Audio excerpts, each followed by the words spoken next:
Hello viewers, welcome to our daily bulletin and here are the headlines. Special Envoy of Party General Secretary Nguyễn Phú Trọng visits Cambodia. Vietnam records $765 million in trade surplus in January. Dutch experts help Mekong Delta cope with climate change.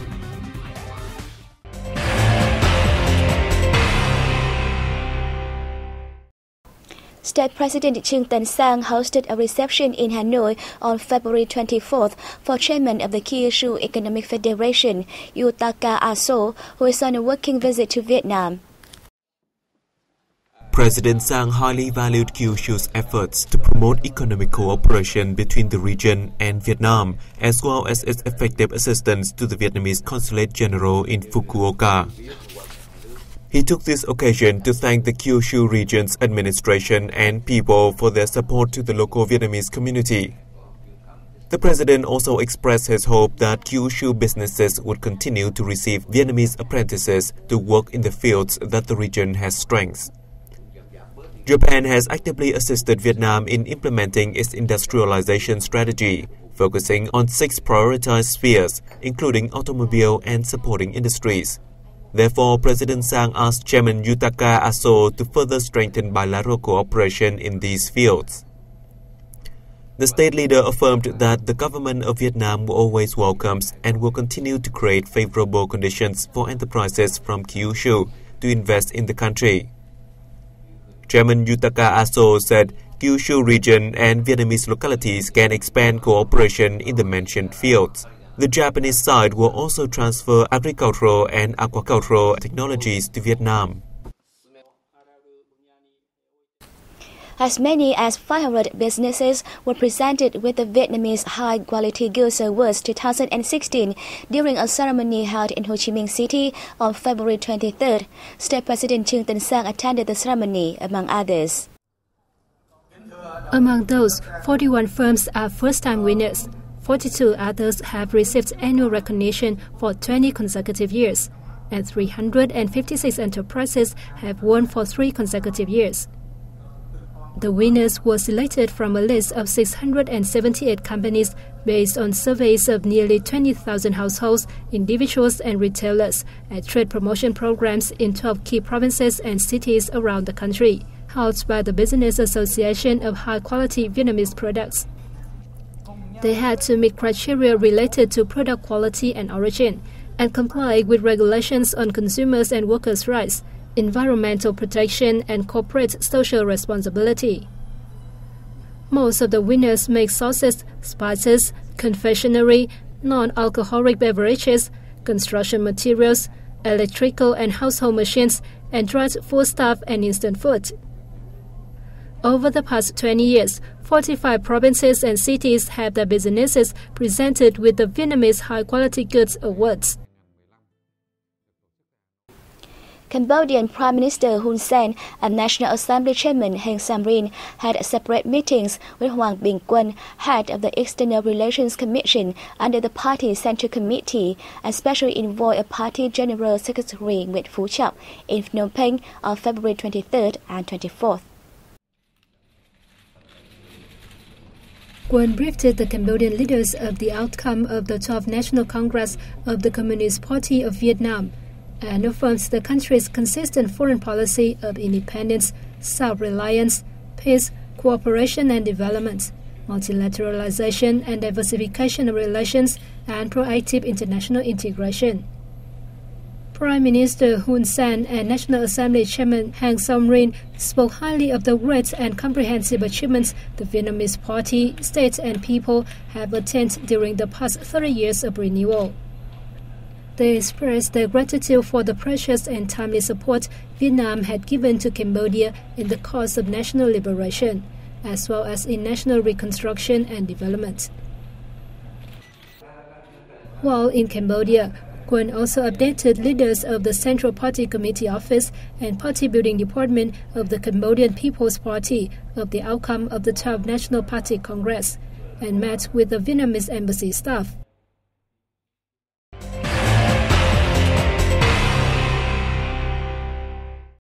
Vietnam enjoyed a trade surplus of $765 million in January, the highest level over the past year.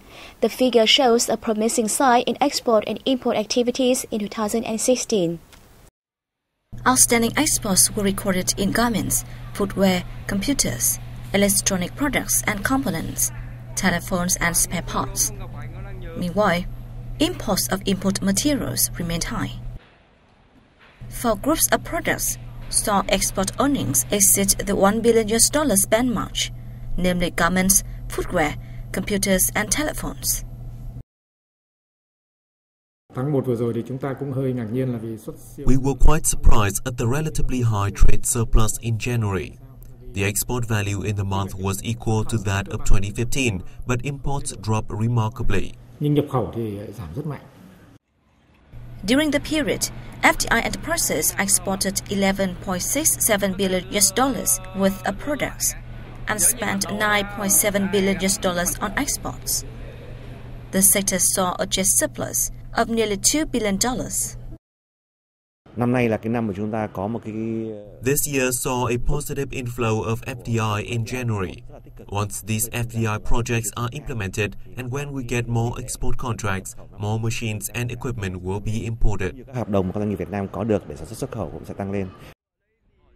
Experts forecast that the export in the first quarter of this year will witness more positive signs as compared to the same period last year, since the export of rice and other farm produce is on the rise. The February Consumer Price Index (CPI) inched up 0.42% month-on-month and 1.27% year-on-year, mainly driven by high food demand during the Lunar New Year holidays. More details coming up next. According to the General Statistics Office, 8 of the 11 main goods and services categories saw their prices increase from January, including food and catering services, beverages and cigarettes, and apparel, hats and footwear. Price declines were recorded in housing and building materials, transport, and post and telecommunications. In February, core inflation, the CPI without grain food, fresh foodstuffs, energy, and medical and educational services, which are under the state's management, grew by 0.56% from a month earlier and 1.93% from the same period last year. The Price Statistics Department forecasts CPI in March will expand at a faster pace than that of this month, mostly due to the planned augmentation of medical service prices. The 8th International Exhibition on Shipbuilding, Marine Technology and Transportation, VietShip 2016, opened in Hanoi on February 24th. We have more in the following report.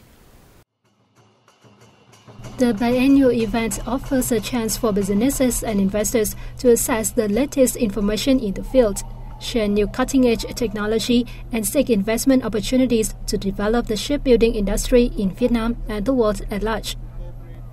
The event drew 220 stands of 130 companies, including 78 foreign firms from Germany, the Netherlands, Turkey, the US, Norway, Russia, Japan, Singapore, Malaysia, and China. It is expected to attract around 10,000 visitors, including shipbuilders, manufacturers, and suppliers, together with leading scientists, designers, and technicians. Several workshops, signing agreements, and contracts were also part of the event. Experienced Dutch specialists have joined Vietnamese peers in Cần Thơ City to outline solutions and plans to adapt the Mekong Delta to climate change. Addressing the two-day conference that concluded on February 24th, Deputy Minister of Agriculture and Rural Development Chu Phạm Ngọc Hiển said the Mekong Delta is feeling the force of climate change, along with the impact of dam building and unsustainable water use in the upper Mekong River. He cited saltwater intrusion as an example. Salt water has affected almost 700,000 hectares among 1.7 million hectares of farmland in the Delta. According to the Deputy Minister, if the sea level rises by 1 meter and Vietnam lacks proper responsive solutions, 40% of the Mekong Delta's area will be flooded by the end of this century. directly affecting nearly 55,000 of the region's population. The Mekong Delta plan was designed within the strategic partnership on climate change response and water management between the Vietnam and Dutch governments.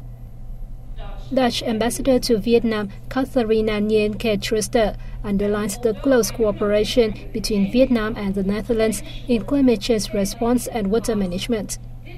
The Netherlands' experience in preventing land from sinking into the sea is applicable to the Southeast Asian nation.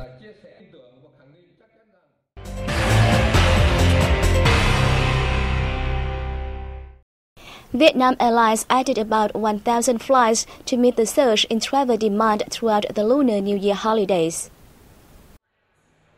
In total, the flag carrier operated 9,200 flights from January 26 to February 18, which was from the 25th day of the last lunar month to the 11th day of the first lunar month.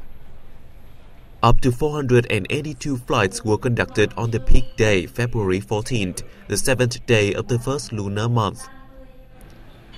Vietnam Airlines served around 1.2 million passengers during the holidays.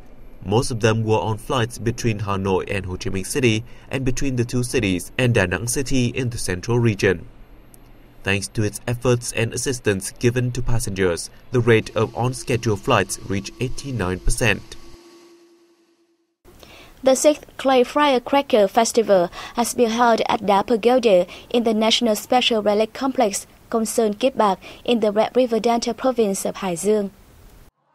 Clay firecracker is a traditional folk game in northern Vietnam that involves hurling clay crackers to create noise. It is performed to pray for good harvest and no natural disasters. It is believed that the louder the cracker noise, the more bountiful crops will be in the year to come. The festival saw the participation of 8 teams from 7 communes who are all well known for clay firecracker contests. The event formed part of the ongoing Concern Kiếp Bạc 2016 Spring Festival in the province, which runs until March 1st. Authorities of Central Binh Thuan province have vowed to take action to maintain tourists' impression of the locality as a safe and friendly destination.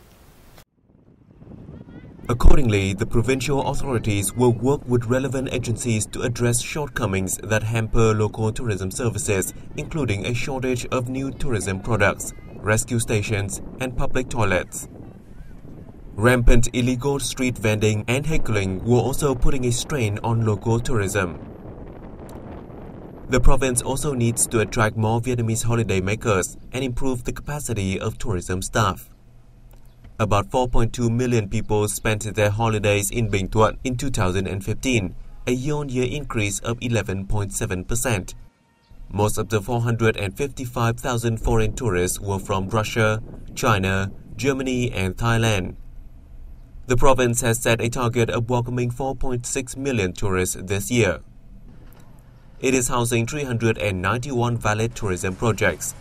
Meanwhile, the 290 tourist accommodation establishments there provide more than 11,000 rooms. Binh Thuan is one of Vietnam's major tourism destinations and a national center for sea sports and leisure tourism. The seaside town Mũi Né is well known for its ideal climate for sea sports, especially kite surfing and windsurfing. Meanwhile, traditional festivals such as whale worshipping and Kate of the Cham ethnic minority group also draw large crowds of visitors. And that's the end of our program. Thank you for joining us and see you next time.